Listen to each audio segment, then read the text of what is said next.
Magandang araw mga kapatid, ako po si Camille Samonte ng News 5. Andirito tayo ngayon sa Talisay, Batangas sa bahagi ng Taal Lake. Ngayong araw sisimula ng Department of Justice katuwang ang Philippine Coast Guard at iba pang ahensya ng gobyerno ang search at retrieval operations dito nga sa Taal Lake kung saan itinuturong posibleng itinapon ang ilang bangkay ng mga nawawalang sabongero.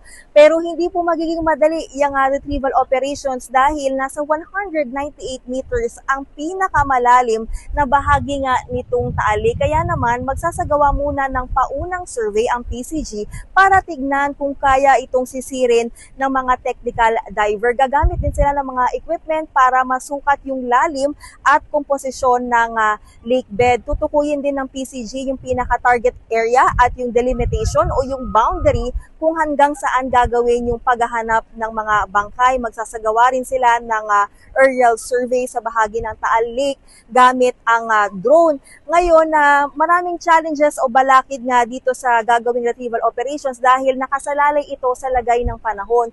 Ngayon, napaka-init at maaraw, tirik yung araw dito. Pero maya't maya ay umaambon. Pangalawa, kailangan din batayan yung current o yung agos nga dito sa lawa dahil kung masyadong maalon ay mahihirapan gawin itong technical dive. Pangatlo, nananatiling nasa alert level 1 itong Bulkang Taal at anumang oras ay pwede itong sumabog.